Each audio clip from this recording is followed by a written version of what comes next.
We'll go through the rest of the chapter today. Monday is a holiday, so it doesn't affect this class. Other than y'all's test is not due till Tuesday. And your lab is not due till Tuesday. But next chapter test will be available starting Monday, but don't do it yet. Wait till we go over it in class some. But will be there. And you could go ahead and do on the lab for next week if you wanted to start on it. Although that is what you're doing in the lab is specifically what we're covering in the chapter next week, because we're going through and learning how to configure the devices. So we'll be going through the commands all week. So you probably want to skip that until after the class is on it. And I guess that's about it for right now of general stuff.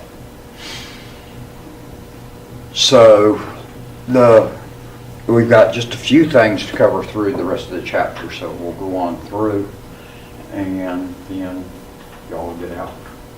So probably next week we'll run a little bit fuller on going through the stuff that I'll demonstrated up here. Put the overhead on and we'll go through with me showing you packet tracer on and how to do the stuff and doing that. And if we get ahead, then I can show you the real, where it is on the real equipment also, so that you can see that too. So we'll probably do both things. All right, the next thing they talk about in the chapter is about converged networks. And converge is a term, they only give you one approach on it here in this chapter, but later on in the book we're going to see converge come back at you again as meaning something different. Okay? And like I mentioned the other day, we're going to run into some different terms that way. Some of them are going to be that it's the street definition of it's one thing and what you're doing with it on the computer is something else. Some of them are going to be like converge. It's going to have two meanings out there for you. Okay? In the case of converge, and what they're showing to you in this chapter is that they're mentioning that historically we had a number of different networks out there, and that you had a variety of wired networks running around your facility for various purposes. For instance, you had a data network, which is what most of you thought about networking as when you walked into class probably at the start of the class last week. You had telephone networks that you may or may not have thought of as a network, but it's a network.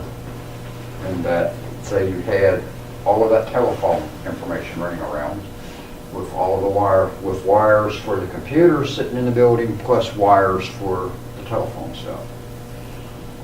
You also had that you had some type of wiring or some type of signal coming in to doing your TVs and such also. And that moved from being wireless to being on cable, wired, as opposed to the direction we've gone with data of wired to wireless. I hadn't really thought about that before, that one's gone one direction and one's gone the other direction. And now they're both headed back towards a wireless approach, which we'll see at the very end of the chapter, and we've actually mentioned already, I think. And then you had some other stuff that might be out there too, and you might have had multiple data networks running around in a facility of different ones wired for different purposes of wiring certain machines with others. So you had lots of wiring.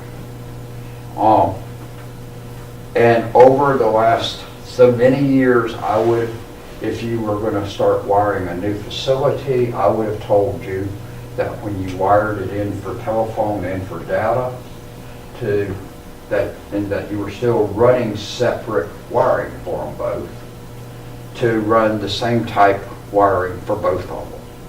So that run data wiring and have a telephone using data wiring, and then if you wanted to relocate stuff, you already had the cabling there in a lot of cases right there for you. Or if you needed additional devices and that you didn't need the telephone any longer at that location, then you could use that same cabling without having to run more cabling to hook up the computer items. Does that make sense to everybody? Now, and for a number of years now, it's not something that's just occurring in the last year or two. It's been gradually moving along the way on it. That you're moving into converged networks, and where you're combining the stuff together to run all on the same network.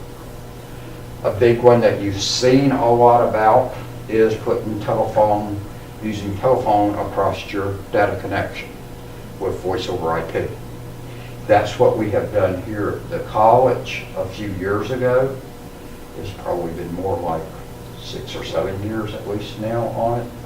But we've had the voice over IP phones for a good while now. And so within the facility, we're doing voice over IP. Now, it is connecting when it leaves the facility, it's going back into the telephone lines.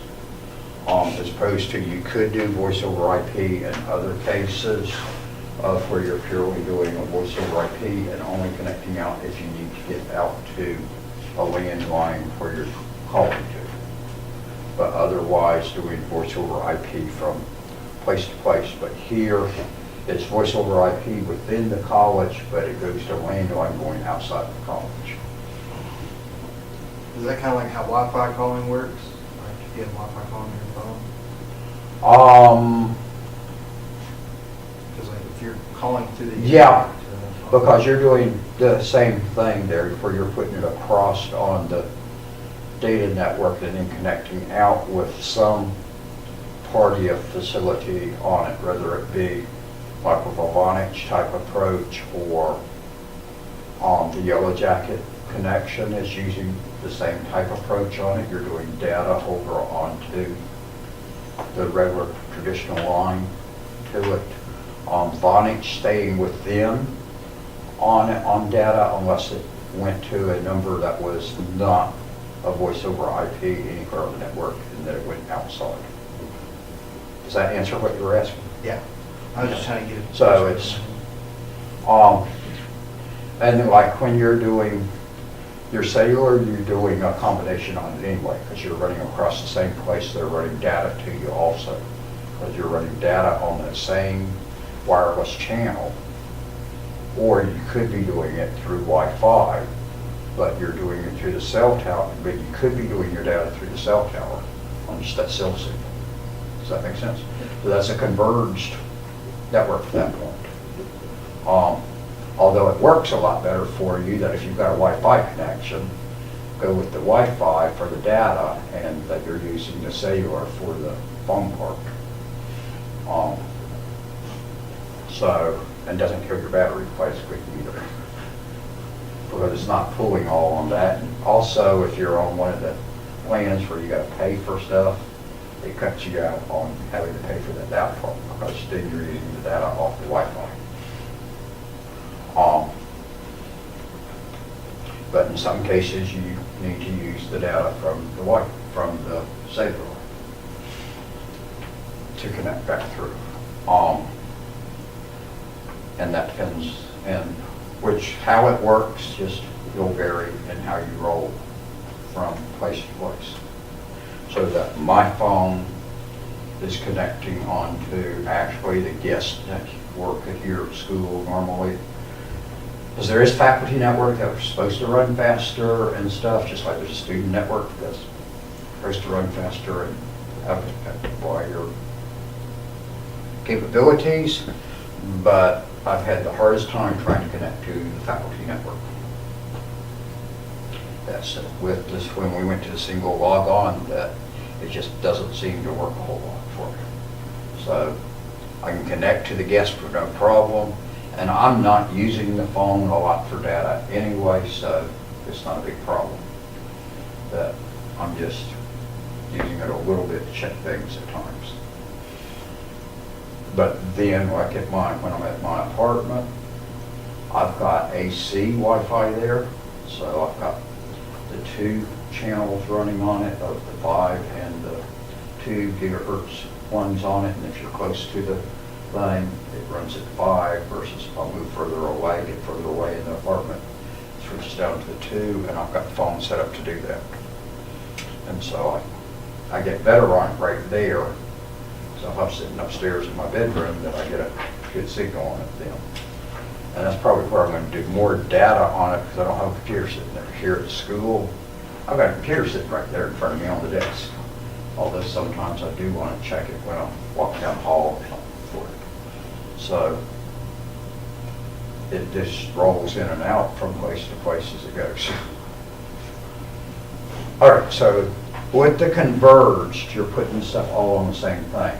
Obviously, there's a few advantages there to it. If you're converging the data and the telephone network, you don't have to run all that wiring through the facility anymore. You don't have to have 2 sets of wiring through the facility. You just got 1 set of wire now. Or you're only sending out 1 wireless signal to do on it. You're still going to have multiple networks floating around, because here in the school right here, we've still got 2 wired networks running through this building. That the wireless network has a wired backbone to it, okay? And so it is run to those to keep that separate from the other, because that's not a secure network on it. And then we do have that guest network there where you don't have to, you just agree to their policy on it and you're in. As opposed to like trying to get on these PCs, you got to have a username and password. Although they have a username and password, they will issue to guests. That limits them on what they can do on it. But they can't just walk in and get on. They can walk in or pull out in the parking lot and get on our guest network. Anybody. Because there's no security on the thing. So it is kept separately off. Student network, y'all are limited. In both cases, you've got capabilities, but you've got some limits. Although y'all can do some things, there's a couple of things that y'all can do that we can't do, because then we've got the faculty there too. But we've got the wireless running physically separate from the wired, so that there's a separate wiring running down the halls. Actually, it's running Cat 6, which is the better wiring than we're running on going to PCs, because it was put in more recently, and they went with the better wiring, obviously, when they did it. So there is still, like in this building, even though we've converged our network in terms of telephone and computers, we're still got old telephone wiring around all over the place, because it was originally 2 networks. Over there at Catoosa, should only be data wiring through the facility mainly, although it's got to be a landline going to at least the alarm system. And that's state law, I believe, on it. It's definitely state fire marshal policy that you got to have a landline to that. Because I know some places, and even if it's not that, it's a Catoosa County policy somewhere on it. Because I know a couple of places in Catoosa that when they went to do something new with their alarm, they were doing purely voice over IP, and they had to drop a landline, go get a landline running to the place to handle their alarm type stuff. Because they want it on landline, not on the other. So, but with convergence, you're combining the stuff all together. Obviously, like at home or whatever, you could look at there that in some cases, you may only have 1 line coming in your house now. That you just have a data line coming in that has the cable TV coming across it, and that you're using voice over IP, and so you don't have a regular landline coming into your house. And you're completely converged at that point. So everybody follow what converging is in that case, and what they're talking about in the chapter. It's where we're combining the stuff together into one. So you're converging it together. Okay? Now, I'm going to go ahead and throw you this other definition, but it's not going to be on the test for you. but it's not till later in the book. But we're going to talk about convergence also later, meaning that all of the devices on our network know about all of the other devices. And that there's a full knowledge of that the whole network is fully knowledgeable about the full network. And that's the state you're always trying to get in, is a state of convergence.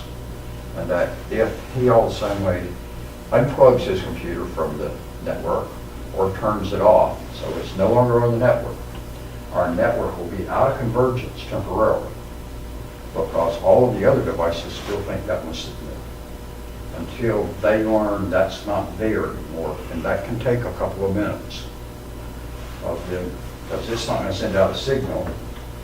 If he just did it the way I just said, he just turns the power switch off and pulls the network cable. If he did a shutdown, it's going to send out a signal about this disappeared. Okay, but even at that, it still takes a smaller amount of time for the others to realize it's not there. But if we just abruptly take it away, the others assume it's still there until the time period of when it would have sent out an announcement. And it does send out an announcement regularly saying I'm here. Or that the others tried to send something to it and you couldn't get there. And wait a minute, it's not there any longer, and removed it from their information and then relayed it to other machines. Once they all realize he's not there anymore, you're in a state of convergence again. But at that point, he may plug in his laptop, or she may turn around and plug in have her phone connected to it, and we're out of convergence again until they know about it. Does that make sense to everybody? So that's where we'll talk about convergence later. You're always wanting to get the network to convergence as soon as possible, because if it's in a state of convergence, it's going to operate the most efficiently. Because if you know who everybody is in the room, and we probably still don't at this point, definitely I don't. I can't say that for sure with y'all. Y'all may have all learned each other's names at this point. We have a better conversation and it's more open on it than while we still don't know each other. And somebody else walks in that we don't know, then we got to get to know that person again before we start conversing really with them. Everybody follow on that? So it works in real life also, if you really want to generally be in a state of convergence. The better you know everything going on around, the better things work. All right, so that's converging, or converged networks. They talk next about reliable networks, about how you're going to produce that, and they throw in network architecture there, which is how we designed our network.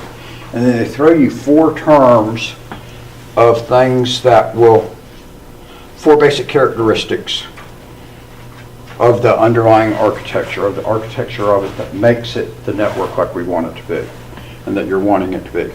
First one is that you want your networks to have fault tolerance. Fault tolerance says if something happens to one of your connections or one of your machines, that everything is able to keep right on working if you've got it with real good fault tolerance, or if you've got full fault tolerance. You could have partial fault tolerance, which is what you have a lot of the times, and that if most things go out, almost most or everything keeps on operating. Okay? And if you don't have any fault tolerance, if something fails, you definitely lose at least part of your network. You may lose the whole network. Okay? That to do fault tolerance means you may have, that you probably are going to need some duplicate equipment through it. Although it can be, if you've wired it correctly, you can wire a variety of fault tolerance into it, so that if this device goes out, that you've actually got other wired routes around it, and so everything keeps right on working, except for that device. All of the others keep right on working. Likewise, if this line gets cut, only that one spot loses and not everything else. Okay? If you go back to the original part of the internet, big I, when it was created in '69. The military was the primary one behind the development of the internet. Okay? You had educational institutions and some other government things, and a little bit of business involved in it, but it was primarily done from a military application. Okay?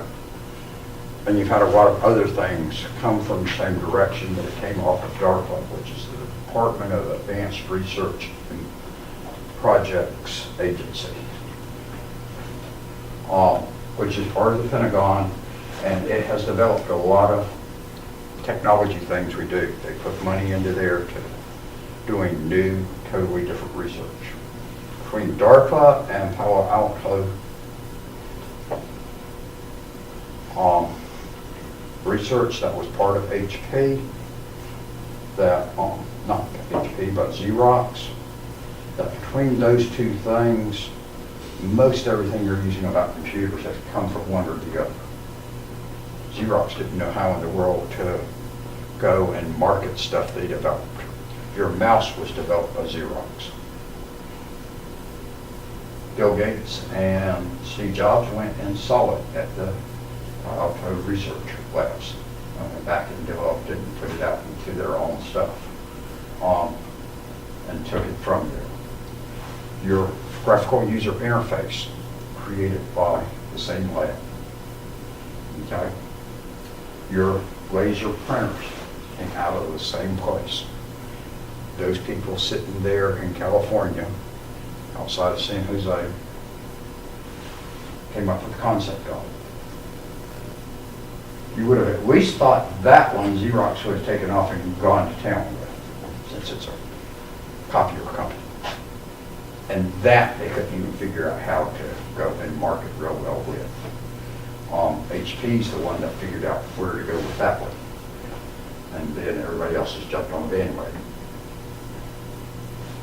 Steve Jobs was one quick grabbing the graphical user face and the mouse, although Bill Gates and the company were quick behind, and they'd all seen the stuff too. Isn't that like illegal though? Isn't that like theft of, what's it called? But isn't it illegal to like grab somebody else's idea and turn around? No, and and not, for sure not in this case, because they were sharing it. where? They brought them in and showed it all to them. Well, I guess. Okay? And they hadn't patented it off or anything from it. Okay? And that they were developing this stuff and wanted the stuff used. Okay? So it wasn't, they weren't stealing it. Okay? Well, were they making money off of it? That, all of them made money off of it. It's just, Xerox didn't know how in the world to really go and market and really do stuff with it. Okay? But they did. They had tremendous amounts of stuff developed there. Because they put these researchers there and apparently gave them unlimited sums of money and just left them alone. Said, create whatever you think about. Go with your little ideas. In the case of DARPA, that stuff is all available automatically, because when the government creates the stuff, that they actually put it out there for it to be shared and used. Now, they did do some things they do there, no, are not public and not there, but they don't bring us in and give us just open tours and talk to us about what they're all doing in there. Some things they will, but some things are not. And we're not going to be able to go up there to the DC area and go in and find out all the research they're doing on stealth bombers.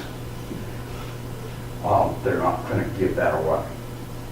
Likewise with the internet, when they created and developed that, they wanted to get others using it to make it even more used. But they did reserve part of it, as we'll see when we get into the middle of the course, when we get to addressing. Part of it has been reserved out for research and military government use. So there's an address range sitting out there that we can't use. And that none of you have probably ever seen anything from those addresses. And if you had, And as far as I know, I haven't ever seen anything from those addresses, but it's possible I did. That I probably couldn't tell you that I had seen it if I had seen it. Okay? That intelligence, et cetera, uses some of those, and that it keeps it off more secret on it. Does that make sense? Or that if I had seen it and I told you about it, I'd have to kill you after I told you about it. Or that somebody else, and I probably know some people that use that stuff, but if they told me about it, they might have to kill me afterwards. So I just soon not know about it. Not literally, but y'all know what I mean there. Well, depending on some others, it might be. So they created, when they created the internet, which is where we were going from there, which actually grew off of some development of stuff out in Hawaii, and again, that became the research types there. Some of it came from there, but remember I said it was coordinated mainly by the military government, but they were using some business and other stuff into it. And that it was the large ones. And Xerox was a major company there for a number of years. IBM was involved in it too. And those aren't as big of companies as they were at one time. And as they've made the comment from Amazon just a few weeks ago, that Bezos made a comment on it, that he said that the company's 20 years old now, and he said really companies that go real large, or any companies, generally only survive for 20 to 30 years, and he's trying to figure out what he's going to do to keep that company going. So he's expecting Amazon to drop off on it being the power driving one out there. And I can remember when I worked for Kmart back in the 70s, Kmart became the largest retailer in the world at that point. Walmart was starting to appear a tiny little bit, but Kmart was the dominant one, overthrew Sears at that point. Well, obviously, y'all seen where all of that's gone to, that it appears Kmart Sears is going to survive now, but it's just a small company still. And that Walmart, that was just this little company down there in Arkansas, and going into a few little states around at that point that nobody paid attention to, is the dominant, overpowering one at this point. In another 20 years, it may not be Walmart anymore, although Walmart keeps trying to do different things to keep themselves there. Whether they can or not, who knows? Sears held that power for a long time. And now you're watching all of the issues of that. So it changes. Okay? And IBM was the dominant power in computers. Now, y'all don't hardly think about IBM on it, although IBM's still got a fair amount of stuff out there to it, and still a major, big company to it. But Microsoft and Apple obviously overshadow them at this point. Who's going to be the big one in computers in a few more years? Who knows? Apple's managed to come back. Apple was a fair big one. They almost totally lost it there in the late 90s. And when Steve Jobs came back on, and actually Microsoft helped save it at that point. So Microsoft invested in Apple back in the late 90s, early 2000s to keep the company afloat. And Steve Jobs took it back over. Partly because Microsoft knew if Apple was still there, they don't have to worry about monopoly type stuff on them because they got another competitor still out there. So it was. Make sure they keep that company in business. Keep it small, keep it in business. Huh? Keep it small, keep it in business. Keep it small so they don't like overshadow you, but keep it in No, business. well, they just wanted to make sure there was a decent sized company out there Right. that keeps the government away from them, that keeps them from saying, you're the only one in this business, you've got control of this business, and you're driving everybody else off. Likewise, AMD is not going to go at any point disappear because it's in Intel's interest to make sure AMD continues to exist and has at least a decent little small. At this point, AMD's doing better this year than Intel really wants them to do, because they've gotten in this server market, AMD is actually the leading one at this point on it. They came out with some chips that got ahead of Intel's and stuff. And so even though, but AMD still stays somewhat smaller, but if y'all watched the stock market this year, AMD went through the roof. Now, I'll throw y'all the little piece on that, but I do own a little bit of AMD stock that I've owned since 96 or so, 95, and it did good this year.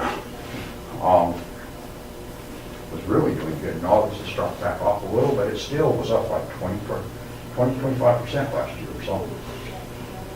And that was with the stock market dropping down last year, if y'all remember, a little bit. And AMD, if you looked at quotes occasionally out there, you always saw AMD up on the top list.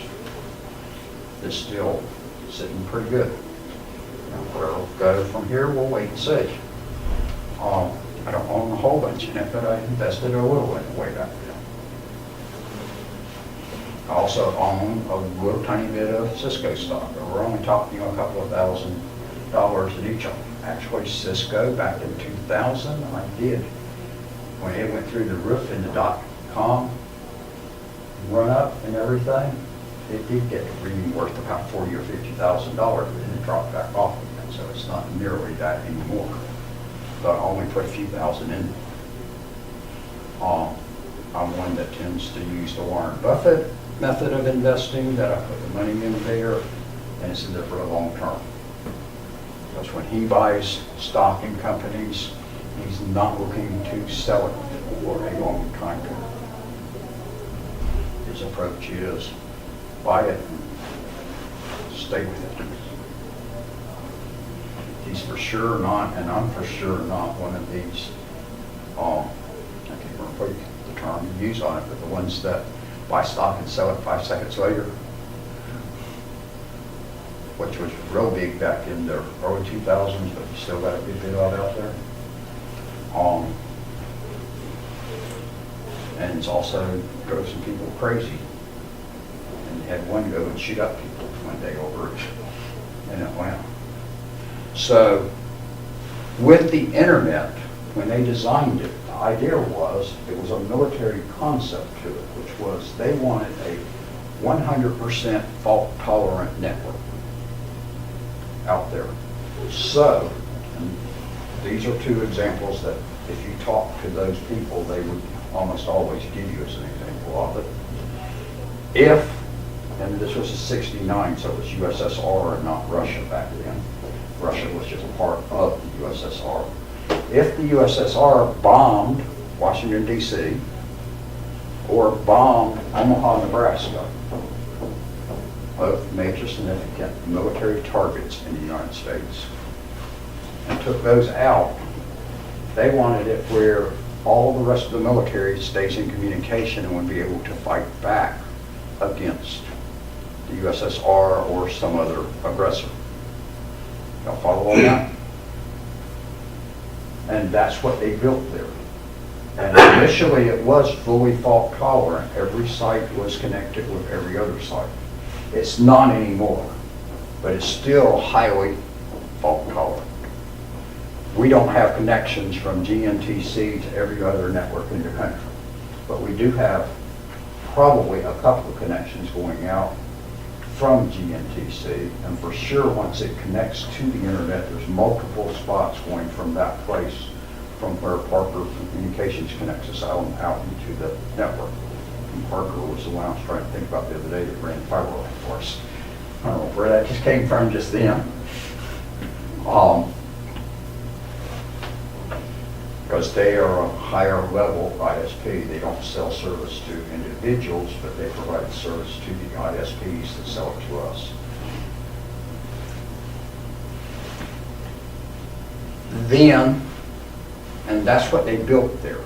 So today there's some stub networks and stuff, a lot of them all over the place, and once you go into a network, it may well stub off.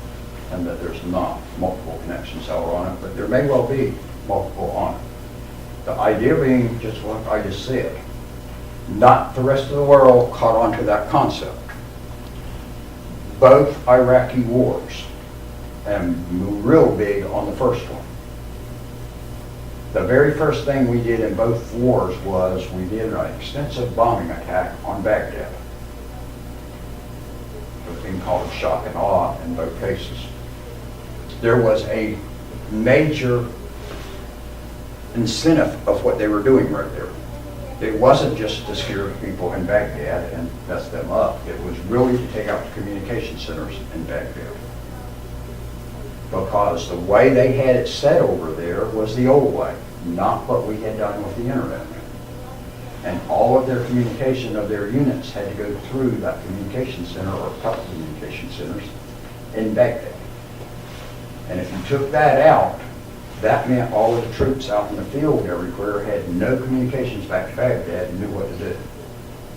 Does everybody follow on that? And if y'all look back on the first war, when we reclaimed Kuwait, but we didn't, other than bombing Baghdad bad, we really didn't do anything in Iraq. There was a continuous, if you go back and look at the news reports, there was continuous cases of the coalition troops marching across Kuwait, going through Kuwait, not necessarily marching with the troop carriers and everything, coming up on units of the Iraqi army that would just surrender when the coalition troops came up on them. So they had no idea, they hadn't heard anything from Baghdad in a week or two and stuff on it, and they didn't know what in the world was going on, and they didn't know if Baghdad had fallen or whatever, and they just surrendered because they had no longer been told what to do. And there was lots of cases reported on that. And we had very little loss of lives in the war because of that. And that was the object of why we bombed them, is trying to take out that communication center. You couldn't do that on the United States because every place is interconnected, and if you take out one spot, it doesn't mean that everybody else loses from each other. They're still all in communications with each other. The president may not exist any longer and have communications with them, but there's other generals everywhere that now still got communication between them and coordinating everything. Does that make sense? Omaha, Nebraska, the reason on that is because that's SAC headquarters and where all your bombers that were going to take the nuclear weapons over there and bomb the USSR or Russia to bits is coordinated from. Okay? So that was the idea of the internet as a fault-tolerant network. Does that make sense? Likewise, it means today that you can't just go take down one line somewhere that knocks everybody off the internet. If out there in front of the school, they go digging today, somebody, for whatever purpose, and cuts the internet line running down the road out there, that may knock out Lafayette, may knock us out, but it's not going to knock everybody else off the internet. Does that make sense? That just knocks out a small little group of it. Okay? So you want that fault tolerance in there. Even within the school, we want fault tolerance on it. So if something fails with a server on it here on campus, that it doesn't wipe out the whole campus, it just knocks off those machines that plug back into that server. And not server, but switch, okay? Or if the server does go down, that we just lose on that, but everything else keeps working. So you want that fault tolerance to it. So ideally, there's not just one line running between the buildings here, but I don't know if there is or not. There probably only is one line running between the buildings. But ideally, we would have multiple lines, but have a line from this building over to 300 and a line from here to 500. And then 500 might go back to 300, and that there's different routes around. And if one line went down, everybody would still stay alive on campus. Line could slow down a little because we're all using the same, more people are using the same line between them than was using before, but we're still operational. Does it make sense? So fault tolerance is important. Scalability. That one's probably a little easier for all of y'all to understand, because fault tolerance, you may not have really had that idea before.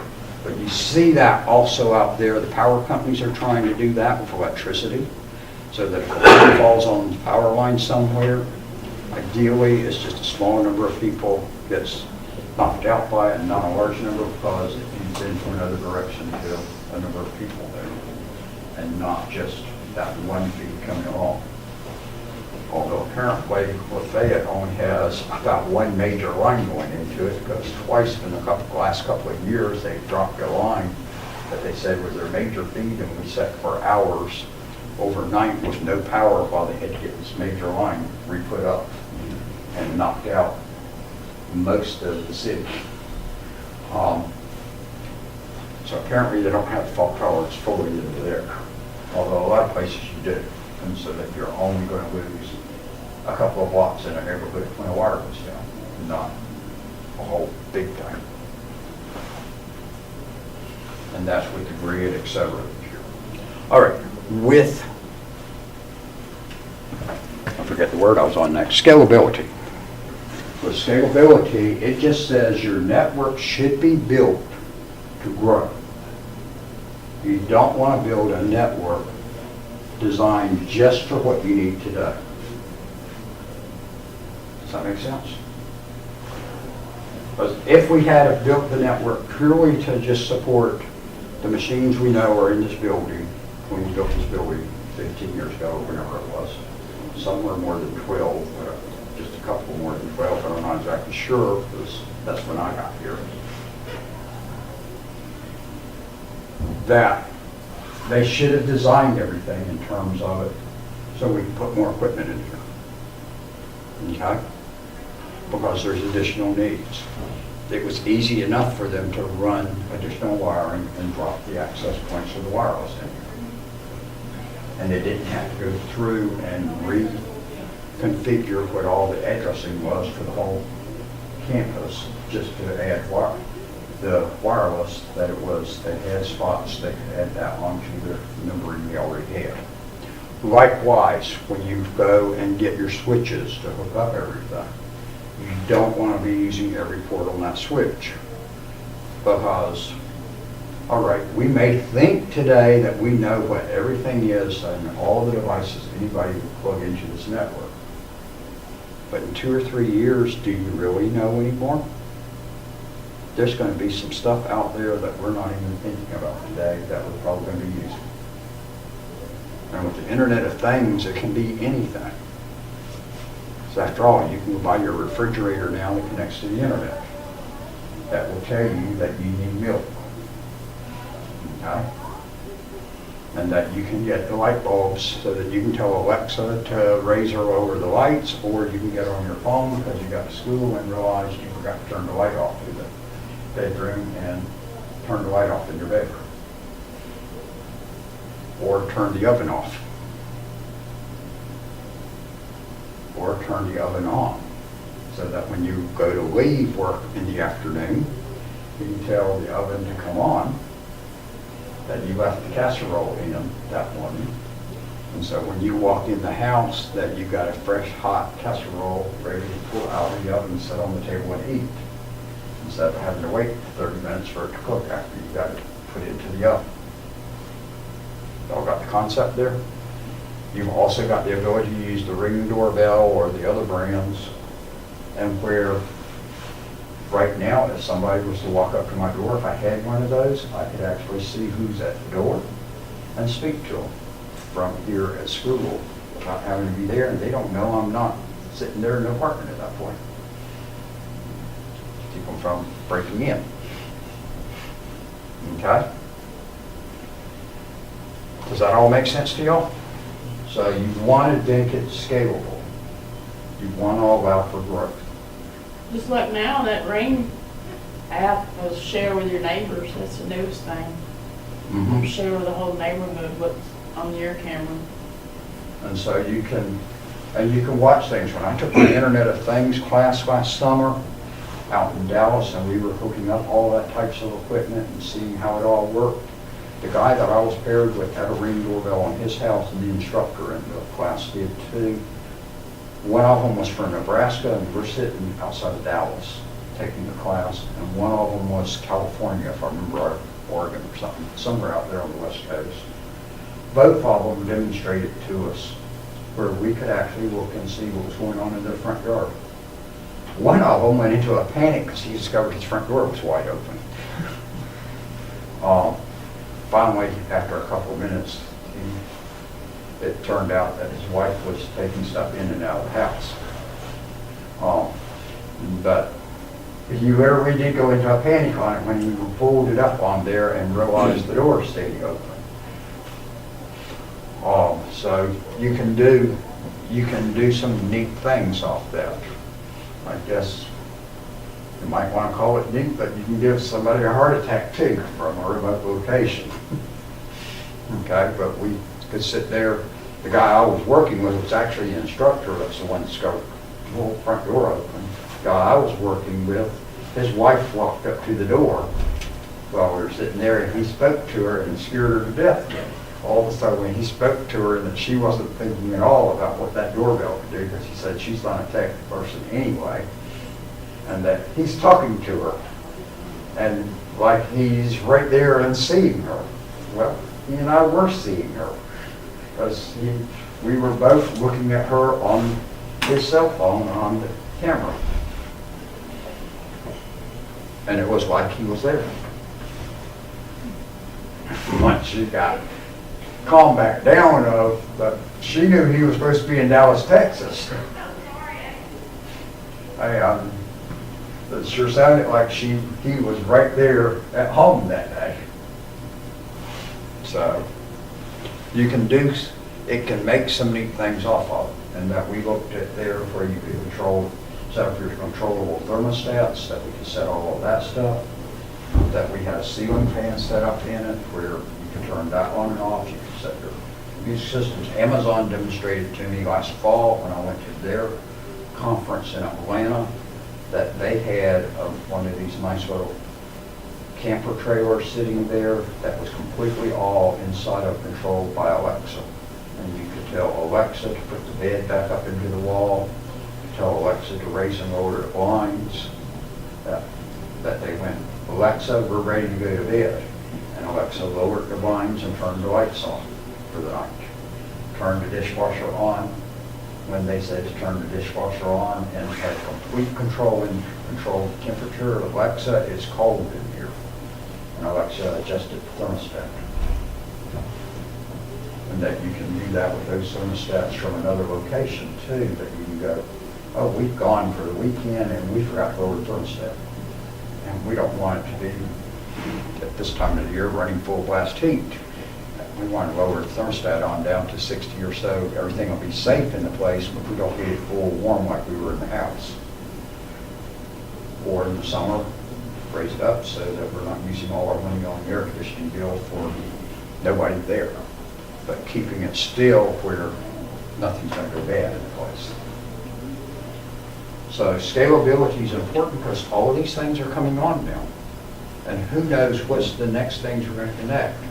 If you go back 15, 20 years ago, who would have guessed that you'd be able to use your cell phone to do internet and do all your web stuff on it? It was purely when cell phones first came out, they were just simple flip phones, and flip phone, you can't connect to anything else. Well, you can with most of the flip phones now, but the original flip phones were purely phones. They just gave you phone capability. Now, you're getting a phone, very little of it that when you're thinking about buying that phone is for phone. You're saying you're buying a phone, but you're really buying something to access the internet with. And phone is the secondary on it. I remember when the phones wouldn't even fit in your pocket, they were so big. So, and laptops, you go back 30 years ago, they were luggables. The first ones Compaq came out with back there in the about 90 were large, but you could fold them up and carry them around, but they were big briefcase-sized devices. And lovable was literally the term that was used on the original ones. But it meant you didn't have to take a desktop with you. And I literally did own a desktop in the late 90s that I bought off a friend that was dropping it. That was, I got real cheap from, that I took the screen and the processor with me when I'd go to conferences and stuff, sit in the motel room so I could work on some stuff I needed to work on the computer. It wasn't connected to the internet, so I could work on some things I needed to work on to be able to then take back and to connect to where I needed to do it. You go back prior to 96, 95, and people had no concept they'd all be connecting to the internet. Everybody would have multiple. At that point, that everybody would have a computer in their home. That was a surprise to everybody. Now, you don't have just one computer in the home. You've got multiples of them. Because that cell phone's one computer. And everybody in your household's probably got a cell phone.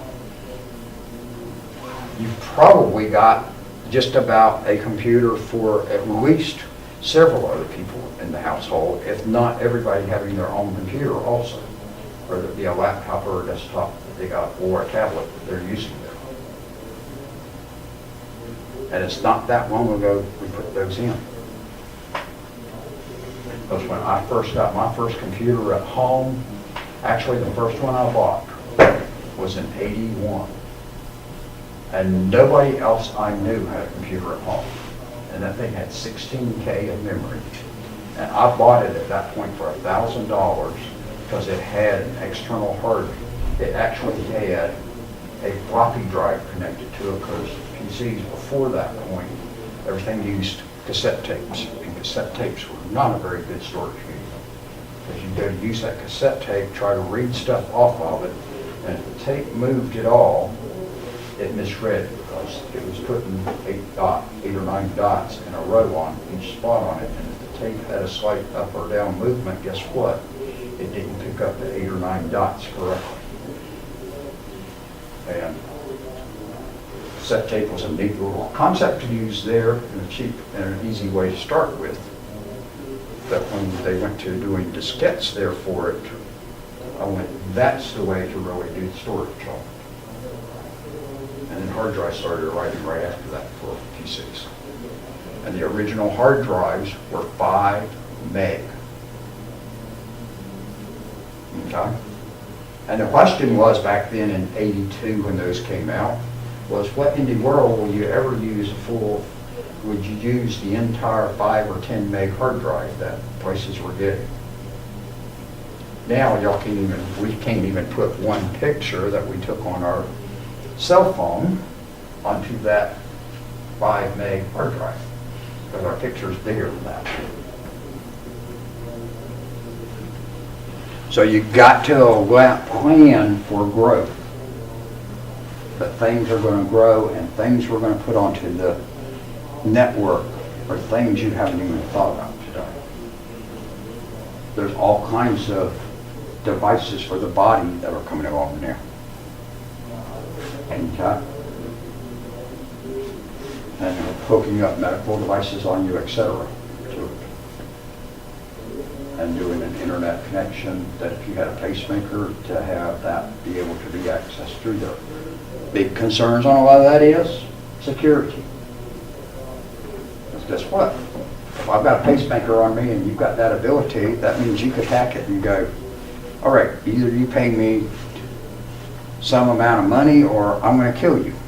And that all you got to do is send a signal through the pacemaker to kill me. Obviously, I want it secure there on it.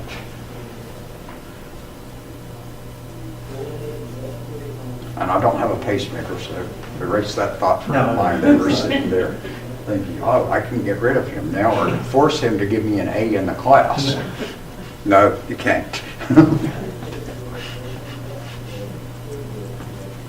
But y'all can see where that can go. Quality of service, that just says how good is the information sending across there. How dependable can we depend on what's coming across? Okay? And so you see it as quality of service now on that. So that one's fairly easy. And then security, which I just started mentioning to you right there, that is a major concern today. And that's where you're watching the cybersecurity programs and jobs and everything else growing so much out there at this point, is making the stuff secure.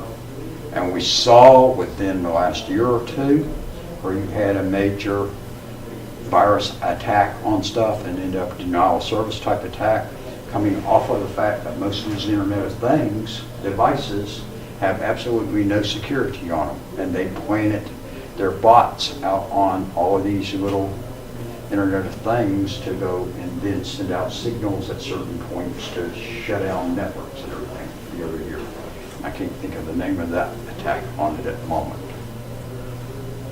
You want those to be secure because you don't want, there's devices in your car that are actually accessible from the internet, and as we're going more and more towards driverless devices and everything out there, that is even more on it. You don't want somebody else driving down the road to be able to just point at your car and shut your car down at that point when you're doing 70 miles an hour. Or tell your car to turn into that building that you're driving right by right now. It's already been done with. And it's been done. Yeah. And that stuff's got to be secured from that. If you're a farmer out there, you don't want this whole class driving by and going, let's turn his sprinklers on, his irrigation equipment, and just flood his field out. And it's on a rice field that he needed it more a dry type field, and that we just destroyed his crop or her crop. Does that make sense? Because it's got the advantage of putting it on the Internet of Things, that irrigation system does not need to come on today because it's raining and it doesn't need any more water on that field. And we don't need to be wasting that water or that energy producing that water. But it can also be abused, and security will stop that abuse.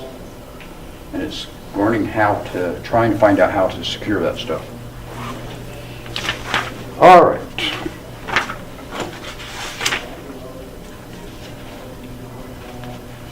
But with the quality of service, that setting where you're doing these converged networks and stuff, you only want to allow part of the network to carry the voice over IP. You don't want voice over IP wiping out everybody else. You want it to be controlling to make sure everybody gets that quality that they need to be getting. And there's been cases of stuff literally shutting down networks because something took over more control than it should have. So that's a major concern. Then the last thing, I think this is the last thing in the chapter, that they talk about online, about network trends out there and about what they've defined as new trends. And bear in mind, even though it is a new book, because it's only about a year and a half, 2 years old, it's relatively new, that some things are changing on that. So they talk about bring your own device, and that comes back to where we were talking about the wireless here in the building, so that we can bring our own devices in and connect into the network here at school, and that we're not limited to just using school's devices. So BYOD is an important one. CYOD, I think it is.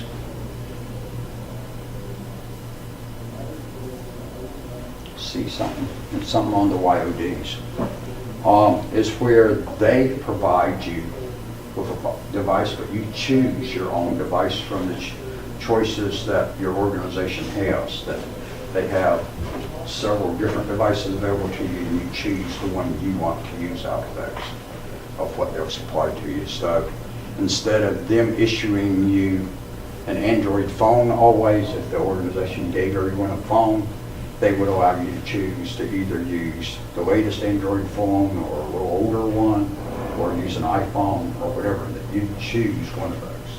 Does that make sense? Giving you some more choice. So BYOD is expanding on what it can be. One, bringing in your own devices, but also more choice out there for where they supply devices to you. Some organizations will not let you bring in your own device and connect to their stuff, that you can only use their equipment to connect to their network. So, and it's a continuous big controversy on that one. Online collaboration, and that's just where you can work together through an online environment of working together, and that you don't have to just get together in committee meetings or whatever, that you can do it across the internet. Actually, where I'm doing collaboration sessions with the online sections of mine, that's an online method right there for it, where we're talking about there, the online collaboration, that the students in that section get, like last night, I met with actually the online section of this class. And I was online with them, and they could communicate with me, and I could communicate with them, just like we can right here in class. And that they could sit there and ask me questions, etc. They didn't have as many questions for me as some of the other, my cybersecurity, cyber ops class. That one, we had some good conversations on the night before. We had Actually, like 7 or 8 people. we had 7, I think it was, in there that night. Were you in there that night?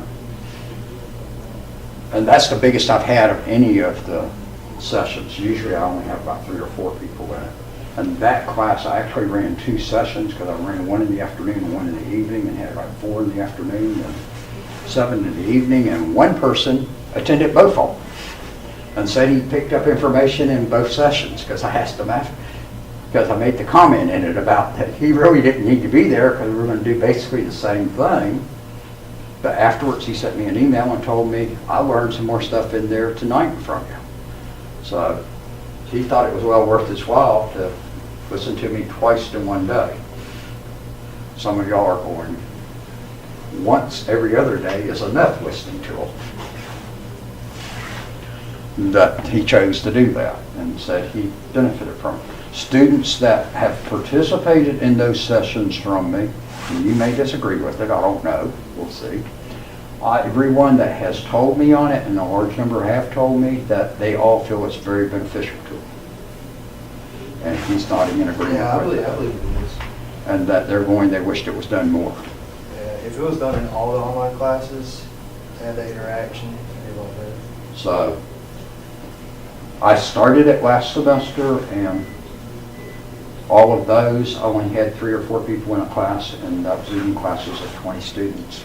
Was all that participated. But the ones that participated from when I started it somewhere just before mid-semester last semester, all of them that were in it stayed in fall semester with me, that they showed up every week for the session.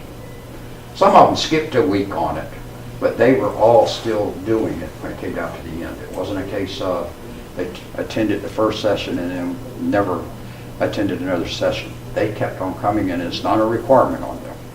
It's an optional item. It does get them out of discussion. So there may have been 1 or 2 that went, but my discussions are not just discuss whatever we read in the chapter.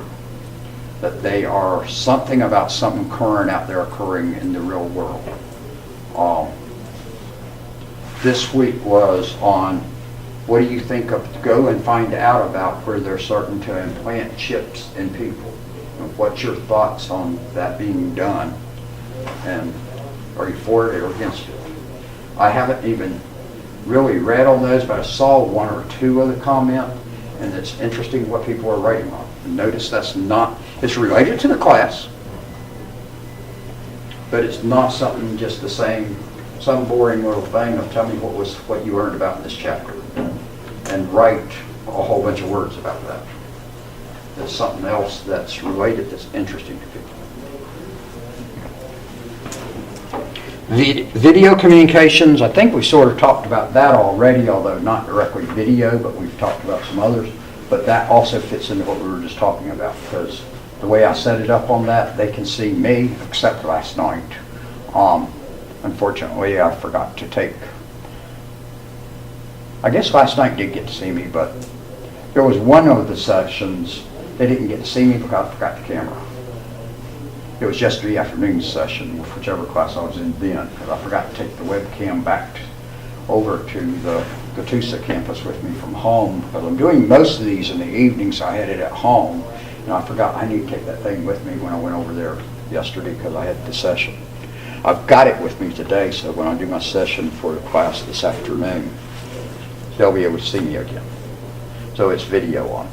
Although I could share my screen with them even yesterday when I didn't have the camera, that I can do screen sharing with them. And for the online session of this section of this class next week, that will really come into play because I'm going to be showing y'all how to use Packet Tracer and how to configure your switches next week. And it's going to be real helpful for them to just look at what I can just do it right there on the screen for them and them see me do it just like y'all or watch it on the overhead right here of us doing it. And then the fourth one they mentioned is about cloud computing, and they mentioned about there's 4 different areas they split it into of clouds out there, and cloud is where you're putting the stuff all in a central area, okay, out on the internet in some way. It could be localized, it could be literally out on the internet, so it doesn't have to be on the internet, okay? The private clouds is where you've got it yourself managing it, okay? Could well be that you've set it up within your organization and you've just got several different either SANs or you've got servers that have got all of the data stored there and you're sharing it out just within your organizational private one or just within your specific group of people. Does that make sense to y'all? So there are private clouds out there.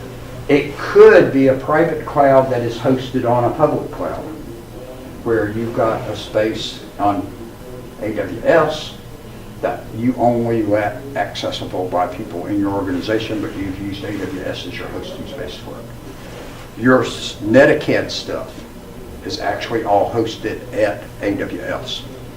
That's not there for everybody in the world out there on the internet. So that could be considered a private cloud on it at that point. Literally before they went to doing that with this version of the book, a year and a half ago when they switched to their, Cisco was doing a private cloud for it because Cisco was purely hosting themselves and had their own little interface and everything else to it. Now that they've moved it over onto the public cloud and they're actually using a regularly recognized LMS, learning management system for it because they use Canvas to do it now. They used to have their own self-developed learning management system. Cisco's was a little bit different. They still use parts of that, which gets into irritating parts sometimes. Your tests are actually still using parts moved over from that onto the new one, and that's where we can't quite look at stuff when I don't have quite as much control on the test as I would like. I'd like to do some more randomizing, and I wish they would grow their test banks so that y'all didn't all get identically the same questions, and I'd like to be more randomized on it, but they won't ever do that so far for me. So the public cloud is what you probably have thought about the cloud normally is. AWS, Azure from Microsoft, OneDrive from Microsoft, Google's got theirs, and for some reason that name's skipping me for several days now. Huh? I think it's called Google Drive. And Google Drive, and then they've got something else out there for even bigger type stuff like AWS. Google Docs. And then you got Google Docs within that, but you've got a separate thing on it. So you've got a number of cloud providers. IBM is now going deeper into the cloud using Red Hat. They bought Red Hat just last semester for the purpose of getting Red Hat's cloud providing stuff to expand their cloud provisions and stuff. The AWS is definitely the biggest one out there, which is Amazon's. Azure is the next one, but it's close. It's not real close to AWS in terms of usage, but it's a decent sized amount out there. Microsoft will have to grow it. Apple's got their, Apple has stayed out of that field actually. So they're not involved there. Oracle has got their stuff out there too. Apple's chosen not to really go into the cloud stuff. Which is a little different. I'm not sure if that's what Jobs would have done or not. I think he probably would have been jumping into it. And they mentioned about hybrid clouds, which I actually mentioned in the first place, and that's where you've got some stuff of your own private cloud and some stuff public cloud, or you may have your private cloud sitting on the public cloud. There's also small specialized clouds out there. So like all the pictures that I take since like about 99 are all sitting at Shutterfly. And Shutterfly is a cloud provider for pictures. Obviously you got a few others out there. Some of them have come and gone in the last few years. But Shutterfly's kept on going and told me from back then, and still does, that I can put unlimited number of pictures out there for free. And I've taken them up on unlimited. I've probably got somewhere around 100,000 or well over. I've got well over 100,000 pictures sitting out there. Google wants to limit more on it, and I've got some stuff sitting at, I can't even think of the name of their product right at the moment, Picasso. But they limit you to a degree on what you can put free there. Yahoo, the same way with Flickr. And so you've got some others that do similar, but Shutterfly is the big one on that. If you want to put videos out there, or you go to watch my videos, what cloud provider are we putting it on? YouTube. YouTube. Okay? So if you want to listen to the lecture from today, when I put it out there tonight, it's going to be sitting there on YouTube. Because it's a real good cloud provider for me to put videos on. Also, they're really good on doing a real good job of closed captioning it, which it has to be for the school. I put church sermons out there for a church every week on YouTube. I also put the audio version of theirs on a site called sermon.net that is a provider for just putting sermons out there, and allows that to be done for free with them. Just like YouTube, it's advertiser supported, so you see some advertisements around it. But they only let, if I'm going to put videos on that site, I have to pay for it. Well, YouTube lets me put videos on their site, so why would I pay the other one for it? But the audio version that I can't put pure audio on YouTube, because YouTube only lets you put videos. If I can put an audio version and people don't want to watch the sermon, they just want to listen to it, they can grab the copy from sermon.net. If they want to watch the preacher preaching it, they can grab the copy from YouTube, and I put both of those on the webpage for them. All right, and then they mentioned some trends, technology trends in the home we've really already talked about. Power line networking, which is rather funny. The illustration they give you of figure 132, which is in the section called Networking Technologies for the Home. What do they do to illustrate power line networking, but show you a huge manufacturing plant? I don't think any of us have homes that are the size of a manufacturing plant, okay? But with power line networking, and it can work in the home too, and you actually do have it in some homes, that's where you're sending your data across the electrical wires. And that you've got that in some cases, people doing it at home, where you can plug into the electrical outlet, and that it will send it to other places within your home that you can use the correct adapter on it of sending out a signal from there or connecting into it. Does that make sense to everybody? And that you can send it across the wires going down the street, etc.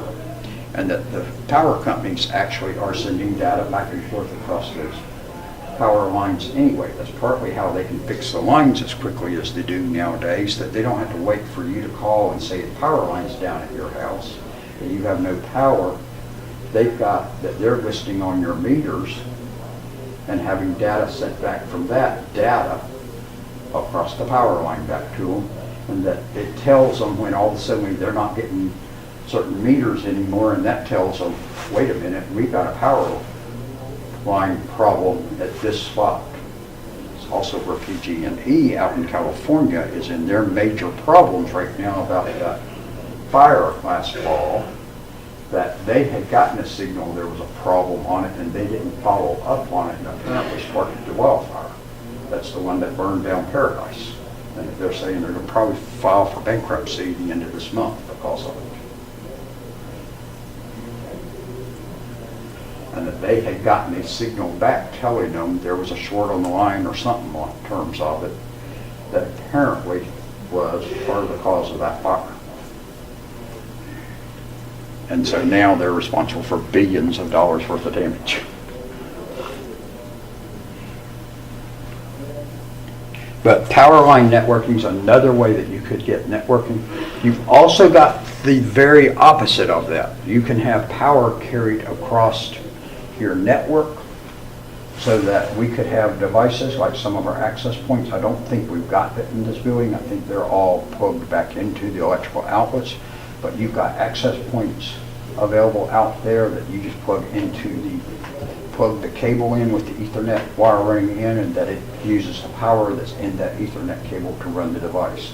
Because you've got such devices using so little power, all they need is to get amount of power that's coming through that line.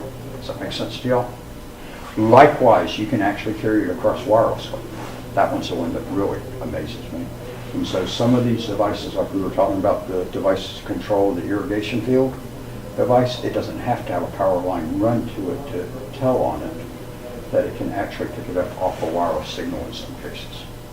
That's still leading edge technology, not really gotten there, but they're starting to do it. So could you charge your cell phone with the Wi-Fi? Yeah, and think about the chargers you've got now out there.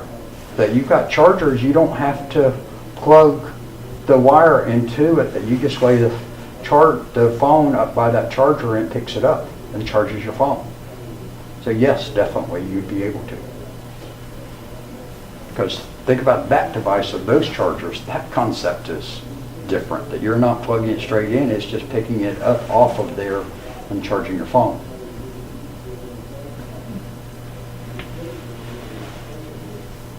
And then they mentioned about the wireless broadband, which I already mentioned to y'all back at the beginning, about as another way to get their signals to y'all, and that I see as probably being the final killer of dial-up, because as they put all of those towers out and you can put for smaller areas off of that and get the wireless to people, that will probably get everyone covered.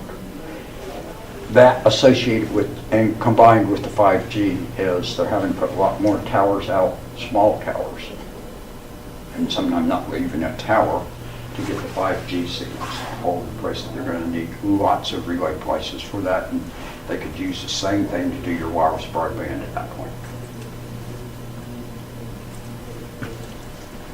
And then they mentioned about network security, he mentioned about threats out there, and they throw you a whole list of those different ones. Don't worry about knowing all of those things on that list right there. We probably will talk a tiny bit on it later on, but not really in this course. That security is not the emphasis of this course. That cybersecurity operations course is more of Cisco's concern on that, and they also have their own security course that it's a killer course, and we don't offer it here, but I took it a couple of years ago. I didn't finish it because it had labs in every chapter that each of the labs took 4 hours or more to do. Y'all have been in my class for 2 weeks now, and that y'all have figured out me finding 4 hours in the day to work on labs would be rather difficult. I managed to do it for about half the semester when I took that class, and then I just wore out and went, I just can't. I was having to do the labs like usually at 11 o'clock at night till 3 o'clock in the morning, and I was going, I've got to have some more sleep. I just wore out, and so I just gave up on it. I may try it again, because now with the equipment they're running on, I could actually do it partway through the lab, we could suspend it and come back and pick back up where I was, and not have to do it all in one sitting. But at that point I was having to do it in one sitting, and it just wasn't working. Last thing so then they also mentioned to you some ways to protect against those, your antivirus and anti-spyware software. 2 I'm currently using and been using for a couple of years is that I use Avast for my antivirus, and I use super anti-spyware for my spyware. A lot of your antivirus programs will say they do spyware also, but they don't do very well in spyware. I will tell you that. Okay? There are others that are good ones too. I used to use AVG. I've used Norton in the past. Norton saved me a couple of times, but Norton's not free. Although y'all can get Norton free depending on your ISP provider. Some of them, Comcast, I think, still gives it free to their subscribers if they go to their page. And I'm on Comcast, but I can't even tell you for sure on that because I haven't looked recently on it, because I just don't ever go to their webpage. And that some others do. I don't like McAfee, I will tell you all that. I've never liked it all along. I've watched too many things go by McAfee that others picked up. And that Windows Defender or whatever Microsoft wants to call theirs currently, maybe just in their Microsoft Windows antivirus, I'm not sure. They keep changing names on it. I've really not ever seen it catch anything, but I've had people tell me it catches stuff. But I've not, can't tell you for sure on that one of how good or bad it is. Because I just haven't, although it is running on my machine, because Microsoft pretty much sets it up to run by default on your machines no matter what if you've got Windows. Okay? It scans your downloads. Huh? It scans your downloads. So I haven't ever seen it catch stuff, but I've had people tell me that it has caught stuff. Okay? And Avast looks at your stuff too when it comes in, and I watch Avast catch things at times and even notice things on web pages sometimes on and tell me that an advertisement on that page, they'll block the advertisement and said it was a bad advertisement, and when I did a little further look, they were right. And that there's others out there. There's one that's getting highly advertised now that I know nothing about. It's got the green advertisements on it. Y'all may have seen in the last few weeks all the same way appearing Secure Lock or something like that. I went to their site and looked at it, and I can't even figure out what they are. Or it says you got to pay for it, but you can't even find the price on there because they want you to download it and run it for 90 days. 60 or 90 days or something, and then pay for it, but they don't even tell you anywhere on there what it costs or anything. There's a lot of red flags on that one going up in my mind, so I'm not touching it at this point. It may be a good one, I don't know. I haven't seen anything else saying about it, but they got ads all over the place. All suddenly, and it just appeared. There's some others out there that are perfectly fine ones that you could use. But just one, make sure you are using some antivirus program. Make sure your signatures stay current. And then I'd strongly encourage you to use an anti-spyware program also. Now, when I told you I use super anti-spyware, that's a good program. There is a program out there called, from somebody else, that's called super antivirus. That's a bad program. Do not touch that thing. It will plant spyware, viruses, etc. on your machine. Okay? Just as a warning. And sometimes when I tell people use super anti-spyware, and they'll go, that's a bad program. I'm going, wait a minute, you've got programs mixed up right here. I'm talking about super anti-spyware, not super anti-virus. And both of those I'm using, I've got free copies, although I've paid for a lifetime license with super anti-spyware because it does a really good job of cleaning them. And they charged me like $10 for a 5-station license for a lifetime. If you watch them on posting sale prices on it. The regular price on it's like $30 for a lifetime license. But watch them, and almost every week they'll pop up with a $10 for you. And the stuff I saw it was doing, I was going, this is well worth me spending $10 to. They talk about certifications is the very last thing.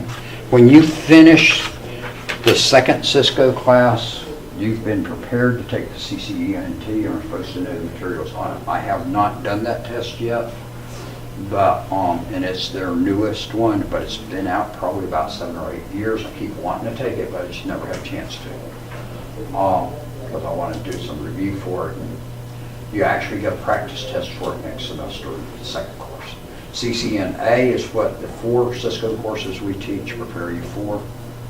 I was that. That is the most difficult test I have taken. It also has the highest passing score on it. It's like 85% is the passing score on CCNA. Each of those with Cisco are only good for 3 years at a time, and then you got to either recertify, take the test again, or you got to pass the next level test up, and that will automatically give you 3 more years on the way to go up. Does that make sense? CCNP, I've taken the first course and did real well in it. Unfortunately, that's when I fell right after I took the course that evening after 2 weeks of it. It's twice as long as this course, and it was just as intensive as this course and your Cisco 2. Cisco 3 and 4. When you don't get to those 2, they're real light and easy. Actually, you get killed in the first 2, okay? Some of you may not be going beyond this course. But if you're doing all 4, 3 and 4 are going to be easy. And not a whole lot of work in them. CCNP takes it to the next level on it. And like I say, I've done the first one, I'm qualified to teach them all. CCIE is their premier one. They've got architecture listed on that pyramid, but I don't know what that is as far as certification, and they really don't say there. CCIE has always been their premier one, and you've got to really, really do extensive on that one. You have to go do an 8-hour lab with them, either in San Jose or Raleigh, North Carolina, and it's supposed to be a killer one. There's only, I think it's 200,000 people that are CCIE in the world.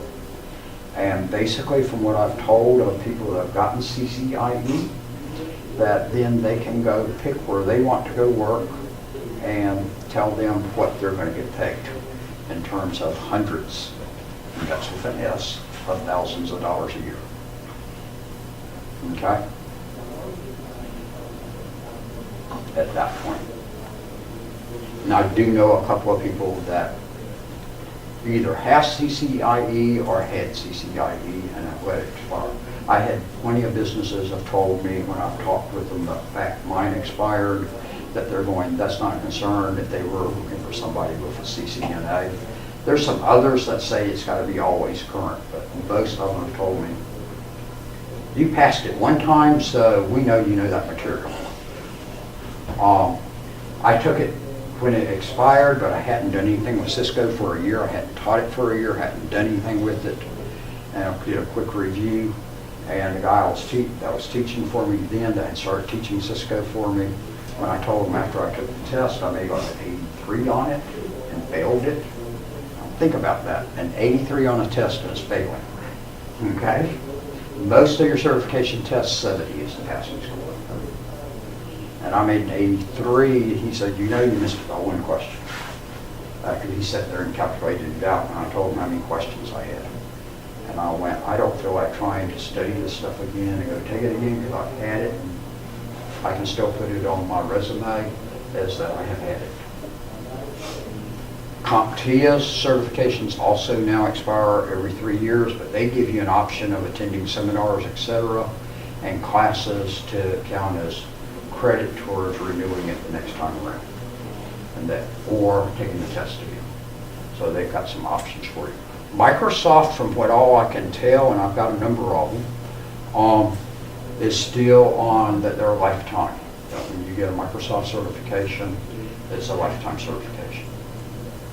I've got CompTIA certifications that are a lifetime also, because they only put in the 3-year rule a few years ago. And they gave me a choice of keep it like it was or go under, where I had to renew every 3 years. And guess what I did? I stayed like it was, although I've actually, a couple of them I've actually taken newer certification exams for, and I've got both the lifetime one plus a 3-year one. Any questions on all of the chapter? Because we actually have run close to the full class today. But we covered a good bit of stuff and went a little bit deeper on some of the stuff. And y'all jumped in the conversation some too, which is good. So that hopefully you got more than just what the book tells you, and you definitely got what the book's telling you. So Monday is a holiday, school is closed. Enjoy the day that day. Because the next school holiday for y'all is February the 28th, which is not a holiday for the faculty. We have to go to Rome that day for meetings all day, and on that Friday, which is also a school holiday.